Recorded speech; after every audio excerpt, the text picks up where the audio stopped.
Hey everyone, and welcome back to The Advisor. I am Lisa Urbanski, co-host of the show, joined by Lidia Molinara. So Lydia's got a podcast on our channel, which is called Mom's Healthcare Navigator, and where she cuts through the confusion and brings clarity to healthcare, one conversation at a time. So today is episode 5, and we're diving into something that touches millions and millions of families: managing chronic conditions. So, whether you're a caregiver, a concerned loved one, or you're managing a chronic condition yourself, this episode is going to be packed with practical tips, misunderstood truths, and insights to help you navigate the daily realities with more confidence and fewer preventable setbacks. So, grab your notebook and take a deep breath, and let's get into it. Lydia, welcome back to the show. Thank you once again for allowing me to share more knowledge on your platform. Well, we love you. The audience loves you. I guess there's two of us here. I don't know who the we is. I don't know if there's somebody sitting next to me. The collective we. But can you introduce yourself for everyone? Sure, I'm a pharmacist of over 30 years. I used to own and operate pharmacies, so I saw behind the scenes and all of the different levels of government and how all of that worked and decisions being made, right from the drug companies and all the way down to when the pill was dispensed and handed out. And I then became a certified patient safety officer because I really wanted to look more into how do we prevent errors from happening, not just on the healthcare professional side, but like you said, we, in the collective sense, how we all can do that. And that's really where my passion lies. And it was because I experienced this when I was a pharmacist, just had graduated in the sense, had my 9-month-old baby in the hospital, and I went through some of this. And my thought at the time was, what about all the other moms who don't have my knowledge? How would they have handled this? What could they have done? And so that's really what has motivated me and prompted me to continue advocating and spreading awareness on how moms need to protect themselves and have these tools in order for their families to thrive in healthcare situations rather than be scared, be prepared. Yes, yes. And remind everyone, what was our last episode about? What we really dove into was a lot of the intricacies in the advocacy piece, the communication piece. We went in through the navigating insurance pieces, and then we looked at, how do you apply these in day-to-day situations? And I think that's really the key thing. There are principles, but then you can also dive into using them on a day-to-day basis at every healthcare encounter. And I think the other part is when we talk about doing this in healthcare, we're also talking about doing this with naturopaths or Mm. wellness experts. It really isn't just the traditional system, it's all the systems in healthcare that you need to use these skills in. Yes, amazing. And I think today's topic is going to hit home for a lot of people and give a lot of people the tools, or give them information that they just might not have, because Mhm. so many people are dealing with chronic illnesses. Some people don't even know they're dealing with a chronic illness. So this might shed some light on that for people as well. So yeah, let's get into it. Sure. So why don't we start with just kind of like what do we mean by chronic illness? Because, Yes, I love that. is that just, I need an antibiotic, so now it's a chronic condition? No, chronic means repetitive. Something Mm, that is either genetic, from right from birth, or it was passed on through the genes and it's something that needs to be monitored, or it's a condition like asthma, like mm. diabetes. Type 1 diabetes is prevalent in children. We now see type 2 diabetes rising in children. So that's something that isn't going to just go away. It's something that has to be managed every day. And that's what we mean by chronic condition. It's something that's going to be managed every day. It can be as simple as eczema all the way to something like diabetes, managing heart conditions. That the whole gamut is what we consider a chronic condition. Okay, so something like autoimmune, is that chronic condition? Sure, because you're going to be dealing with those signs and symptoms and condition of, potentially, in an autoimmune condition, having swelling in the joints or things like that. So it's a chronic, everyday condition that needs to be assessed, treated, monitored, labs have to be done, that kind of idea. Okay, and you have a stat here for us that I was just completely blown away by. So, approximately 133 million people live with at least one chronic condition. 133 million people. That's a lot of people that are managing a chronic condition. Yeah, so basically it's a third of the US population, and we see that world. Wow. Yes, it's something where we don't consider that, right? We don't think about that per se. But when you're a healthcare professional and you're in that setting, you see it every day. So Mhm. it's something that we become accustomed to. We understand that a lot of people are dealing with chronic conditions, and moms, especially with their children, are dealing with this on top of every other daily activity and things and stress that have to go on a day-to-day basis, just in parenting alone. Sometimes there's chronic conditions that need to be handled and managed as well. So it's how do you do that in a very organized manner so that it doesn't become an extra stressor and so that things don't slip by you. That's the Mm. key. Yeah, so you mentioned you're gonna talk about asthma today and relate that to, how a parent can manage that. So yeah, let's get into that a little bit. Do you want to talk about treatment plans? Sure. So the very first thing that's going to happen is there's going to be a subset of signs and symptoms, and then you're going to Okay. go investigate those, and you're going to find a treatment plan. So now you are diagnosed with a chronic condition, and there's treatment plans based on that chronic condition that have, what I say, evidence-based, that have been around. We've tried, we've tested, we know that these things can work. It still has to be individualized to the person. But these are the strategies that we use to manage this condition. So you need to understand what exactly is the treatment plan for your child or for yourself. What is that treatment plan? What does it look like? Medications twice a day, therapy once a day. Like, what is it? So determining the treatment plan and understanding the treatment plan are two parts to that.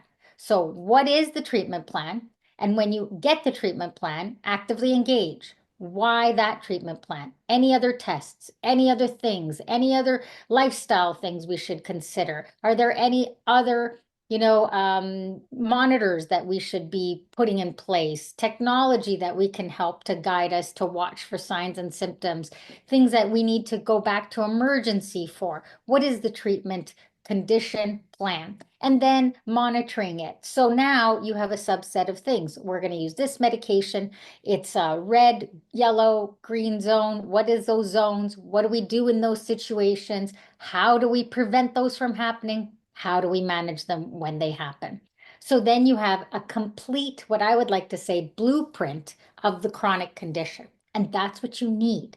Because when you have that full scope of information, you're not trying to figure out at the moment when there's a crisis what to do, right? You have a plan. You know, when this happens, I'm supposed to go to emerge. When this happens, I'm going back to the doctor. When this happens, I speak to the pharmacist. So, who's your care team? What's the blueprint? And what do you do in those situations?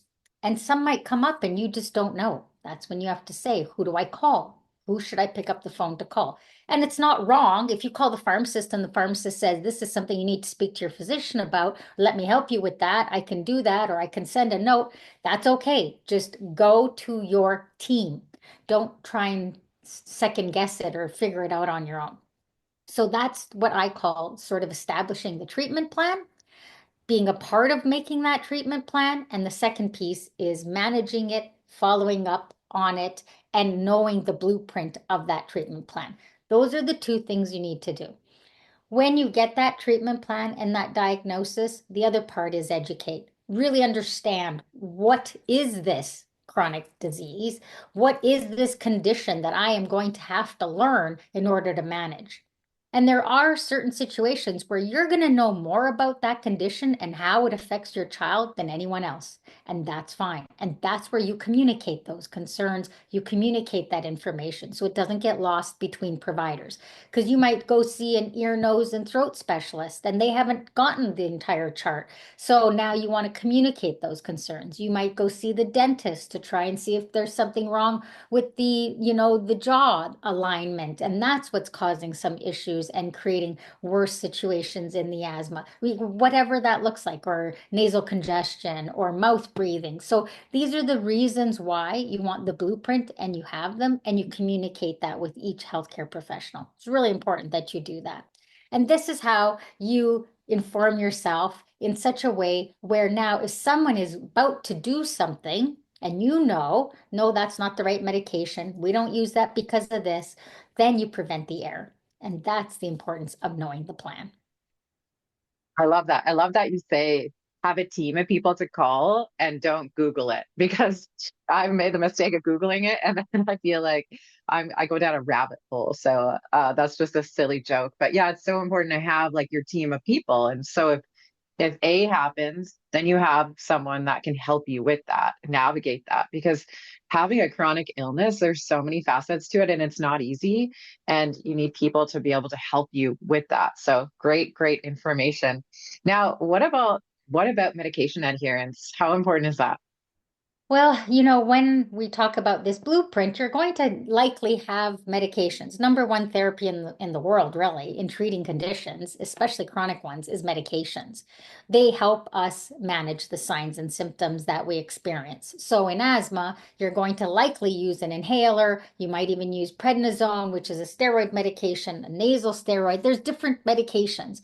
So when you miss a medication or you give it at the wrong time or you give it with something that it shouldn't be given and it in effect has a drug food interaction or a drug drug interaction where the two mix and then it doesn't work properly, you're not getting the benefit of that plan.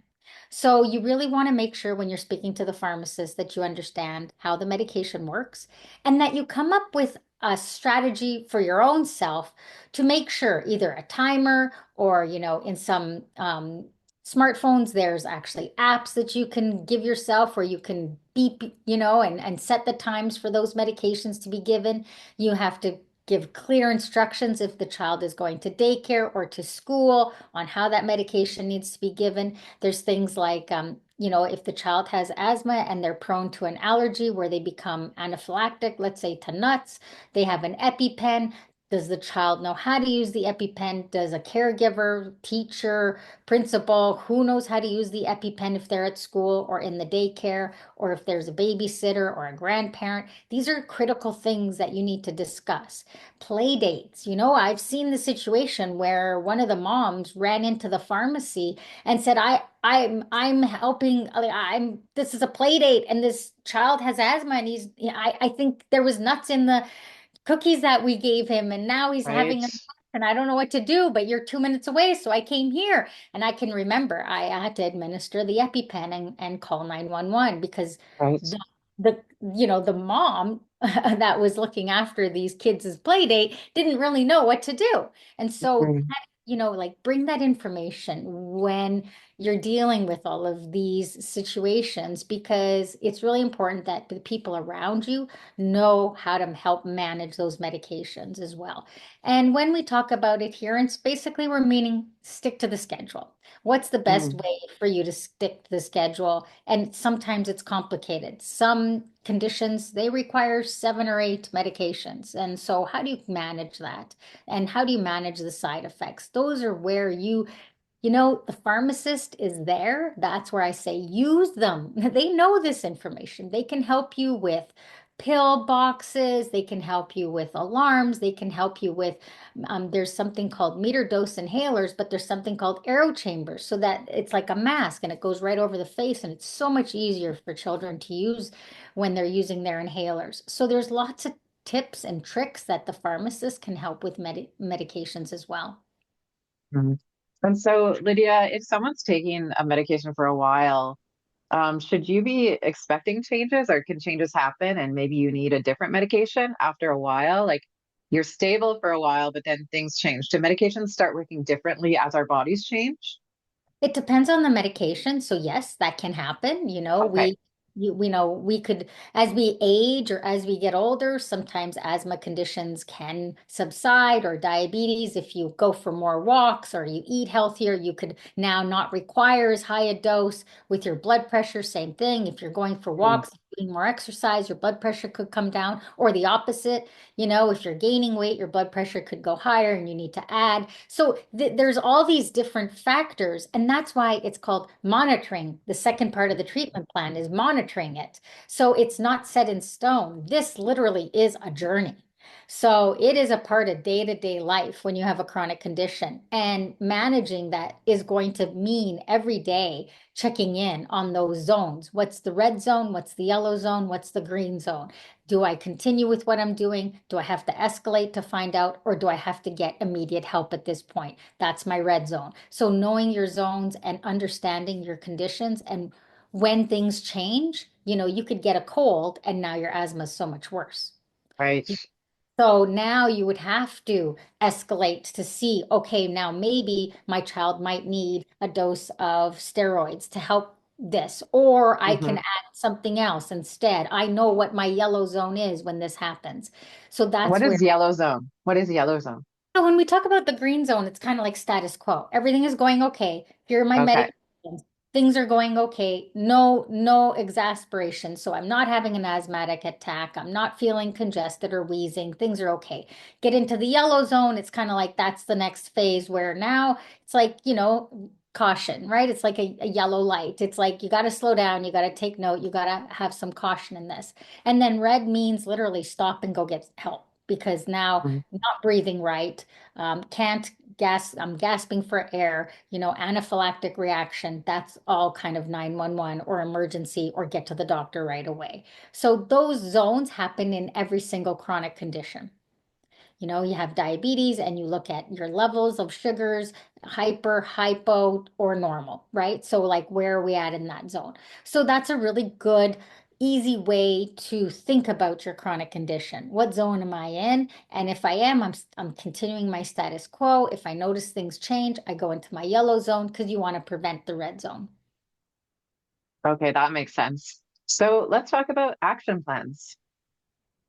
So your action plan basically is what you do in each of those zones, right? Okay. So understanding this is what I'm doing in my green zone. I'm taking my medication. This is how I'm taking it. This is what I'm doing. These are my signs and symptoms that I'm monitoring. Anything changes and I get into my yellow zone, what's the plan? So how Mm. do I manage my yellow zone? What am I doing? What are the strategies? And then in my red zone, why is it a red zone? What is the oh, I need to go and get help. What is that? What does that look like? But different than the yellow or the green zone, right? Mhm. So as a mom, your child is now, has asthma and you can recognize, you can start to hear them wheezing. Okay, that's yellow. That means I have to add this or I have to do this. Red, what does that mean? Oh, they're really not breathing well. Or, I notice that at night they're not sleeping well. They're waking up, they're coughing a lot more. Like, what does that look like? So that's where you have to understand your action plan is connected to the signs and symptoms when it comes to chronic conditions. Mm. Okay, so let's talk about leveraging technology then. So is there a way to, include technology in our care plans?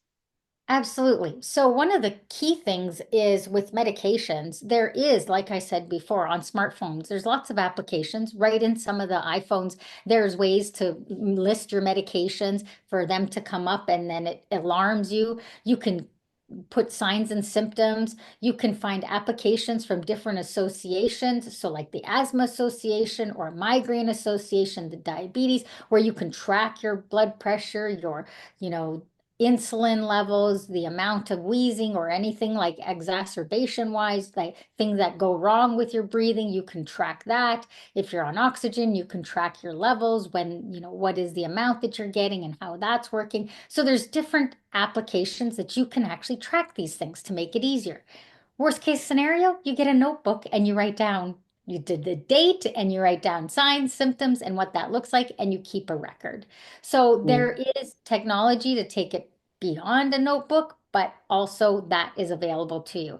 The other one that we now have had since COVID is virtual visits. So a lot of times we can't physically get in to speak to the doctor, or there isn't an ability to do this. Sometimes you can find virtual appointments with pediatricians or with other physicians or specialists, and sometimes they'll do a virtual consult with you if you're getting into the red zone so you can speak to someone and they can see and hear the child. They don't have to physically touch the child on some of these situations. And you should know that. Can I do a virtual consult? Because some doctors' offices do that for you. And there Mm. are some places that you can do that. So it helps with, I can't get a babysitter for my other child and I can't take this child. And what do I do? So those are some resources that you can put into place because of the technology we have today. Beautiful. I remember downloading the Women's Cycle app, and it was nice. Like week two, it's like, don't eat whatever, stay away from this. This is how you should be feeling. And it just like assisted me so I could, optimize my body and just like feel good based on what my hormones were doing that week. So yeah, technology is a beautiful thing. Like it really is and has come a long way compared to Yeah. what we used to be able to do compared to now. So, and it's all available to us that there's not a huge cost to this. A lot of these applications are free. Some of them are provided by associations, by state government, you know, websites. So it's a lot that's available that isn't costly or at free. It's no cost at all. Amazing. Let's get into the role of nutrition and exercise. So we know that chronic conditions usually worsen with stress. Mhm. So that's probably we understand that flare-ups happen when there's more stress. So As I how deep breathe deeply, you just made me take a deep breath. Oh, so really understanding your ability and what you can and should do with your medical condition and chronic condition, it's really important to know that. So, there are some people who, after a stroke or a situation like that, where, physical therapy and exercise is really important to keep things moving along. For a child who has asthma, if it's exercise induced asthma, then you got to be aware of that. And what parameters do you need to be put in place? If, an asthmatic child joins a running club, it doesn't mean that they can't. It means that there's parameters that needs to be put in place so that, 2, 3 puffs before they run, or they have a puff in between a mile, whatever that is for that child. Mm. So, exercise and eating well, we know when the body is at its optimal, it's going to have reduced signs and symptoms from that chronic condition. But you have to also understand that not everyone is going to be able to run a marathon with a chronic condition. So, slow and steady in this, no pun intended, wins the race, right? So, really understanding what does it look like for me, for my particular body, for my particular situation? What is it that I can do on a day-to-day basis to optimize? What is the best way for me to help my body with this condition? That's what you need to put into place. And that would we um like consult a dietitian, or how would we go about that, like relating our chronic condition to food and lifestyle? Where can we get advice on that? Well, physicians do learn about this, despite all the hype that physicians don't know anything about nutrition and exercise. They do know about managing a healthy lifestyle, just like a pharmacist was taught this. Now, we Mm-hmm. are not dietitians. A doctor is not a dietitian. A pharmacist isn't a dietitian.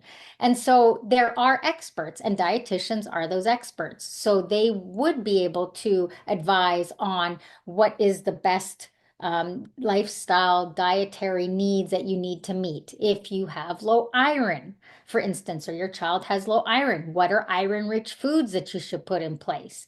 How do you manage that? If you have allergies to certain medications, would you have potentially allergies to certain foods? And if you do, what could you offer instead? So, peanut butter is a main example. Lots of people are allergic to peanut butter. So, what's an alternative? Well, there's pea butter, right? Made out of peas. So sort of same texture, kind of the same taste. It kind of does the same thing, but it's that. So there's lots of things that dietitians can help with. And then when you look at exercise, there's also, physical trainers, physiotherapists. They can also help and assist with that. And there are some situations where, insurance and benefit providers offer this through your insurance and through benefits, especially if you have a chronic condition. So look into those things. Try and get, like I said before, your healthcare team there for you. And that includes people in lifestyle scenarios. And we really need to bring that whole team together to help. Amazing. And so, what is the importance of regular monitoring of these chronic conditions like asthma? Well, again, one of the most critical things in monitoring is how is the treatment plan working? So if we say 2 puffs twice a day, and then you're noticing wheezing after 3 or 4 hours, 2 puffs might not be enough, or that Right. particular medication might not be working properly.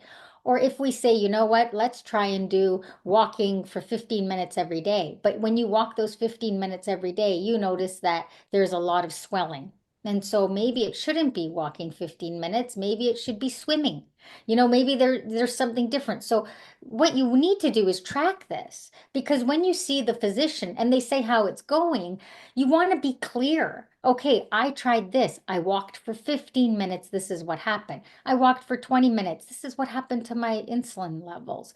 I did this. This is what happened. When I went for a run and I have asthma, I was able to run for a kilometer, a mile, but then this started to happen. I did this and it didn't resolve. Or I did this and it did resolve. Is there something I could do differently? What's bothering you? That's the critical thing. What's bothering you? Write it down and then present it to the care team. Beautiful. So, what about support systems? Really important. I mean, it's overwhelming when you're diagnosed or when your child is diagnosed with a chronic condition because now you have to put a subset of things in every day. It's not just, wake up in the morning and let's make sure your face is washed, your hair is brushed, and we brush your Hmm. teeth. It's other things. Make sure that Yeah. you've got your medication. Make sure that we're doing whatever those things are. They're added in your day-to-day routine. So it's really important to find support systems. Why? Because you feel overwhelmed, you feel drowning in all the information, and other people who have gone through it can give you some tips and some information that's critical to helping you manage. And then the second part to that is moms, we don't always put the mask on first, like we do, like they say on the airplane, put yours on first. We try and do everything for everyone. And then we end up having a situation where our self-care is at jeopardy. So managing for everyone else or managing this for a child means that we too, as the caregiver, can have caregiver stress. So being able to speak to other moms, being in those support groups, and just having each other saying, you know what? I know, was it a tough day for you today? It was a tough day for me too. Just having that support within your own family or with an online resource or an online community or, a chapter community. There's different associations like the asthma associations, diabetic associations, heart and stroke associations. They have so many resources and they can help guide as well as give you that community support. There's something so powerful about normalizing, and talking about things with a group of people that are going through the same thing. So that can be really empowering. And you never know who you're going to meet or what you're going to learn, right? Maybe you're doing something that someone else may benefit from, or vice versa. So I love that so much. So what about educational resources? So again, when we look at educational resources, I always say that it's so, so important that you're learning from transparent and clear resources and ones that have evidence-based studies connected to them.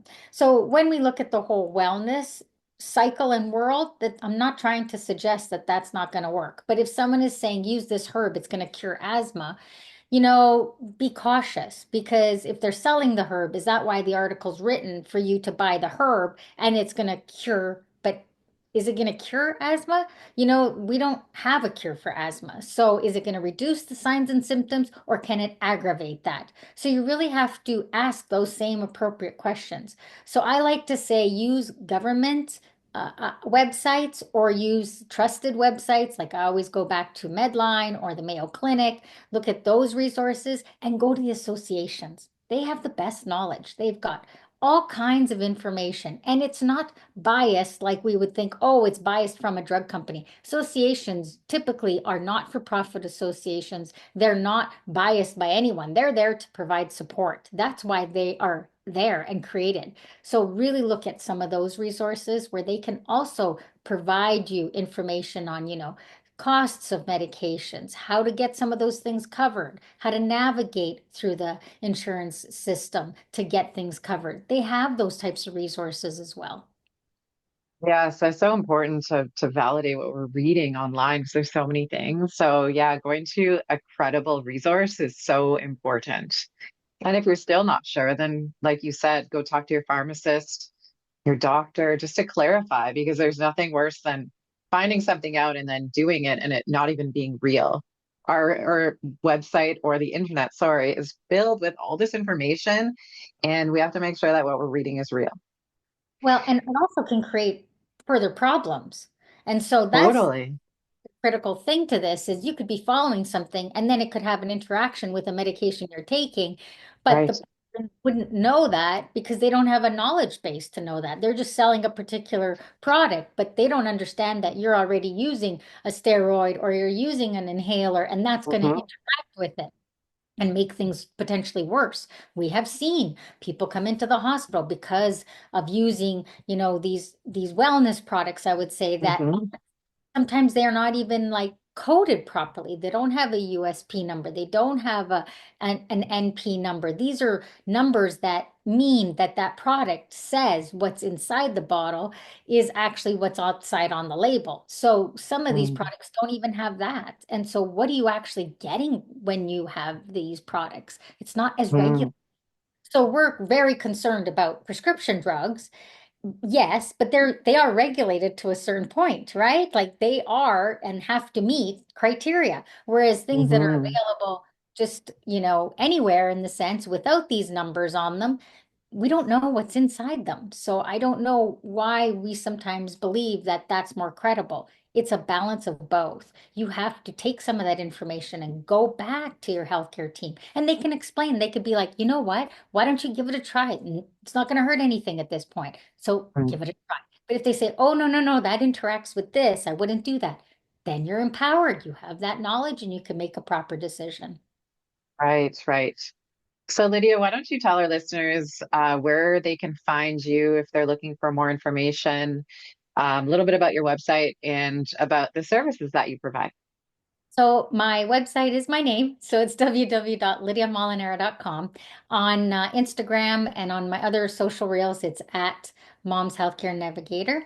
And I am currently just literally this morning finished my ebook. So it's just a short little summary of everything that we've discussed from A to A, C, and E included in there. And I'm working on my course and I'm also working on ensuring that more information comes out in way of this podcast. Amazing, amazing. And by working on your course, you're developing a course where basically everything that we've discussed in these last five podcast episodes is going to be all neatly laid out so we can take a deeper dive and learn the tools to navigate our healthcare system, correct? Absolutely. I just, it kills me in some ways because I just think to myself, how were we not taught this? Mm. Like why and how did this slip through our entire educational system, our entire system when we learn about medications and chronic diseases and things like that? We don't have, in a lot of ways, a caregiver, a mom died so that we can confidently navigate healthcare. And I just really am very passionate about bringing those tools in place because I understood firsthand what it meant for my own daughter's safety. Yeah, Lydia, and you're sitting here speaking, and I'm like, why haven't I met Lydia sooner? So this is your mission. You're going to educate everybody. So This is that there's a reason why we weren't taught it, because now it's up to you to, deliver the message. And thanks very much for having me use the platform to continue to spread awareness. I'm truly Well, we love having you on the show. And do you want to leave our listeners with one last little tidbit of advice regarding chronic illness? I think the key thing is it can be managed. A lot of times we look at the diagnosis as, oh no, this is terrible. What do I do now? Change the tone, change the trajectory of that. And it's going to sound elementary, but it's another thing that I can accomplish, another thing I can do for my family, another thing I can do for myself. And that way, our entire family health is navigated, protected, and optimized. Beautiful. Well, Lydia, this was amazing. Thank you so much for being back. And I mean, I learned a lot again. So I'm looking forward to the next episode. Thanks very much. All right. And thank you for all tuning in. Before we go, I just want to thank our sponsors, Spreaker and iHeartRadio, because without you, this conversation would not be possible. Thanks, everyone. And until next time, I'm Lisa Urbanski with The Advisor.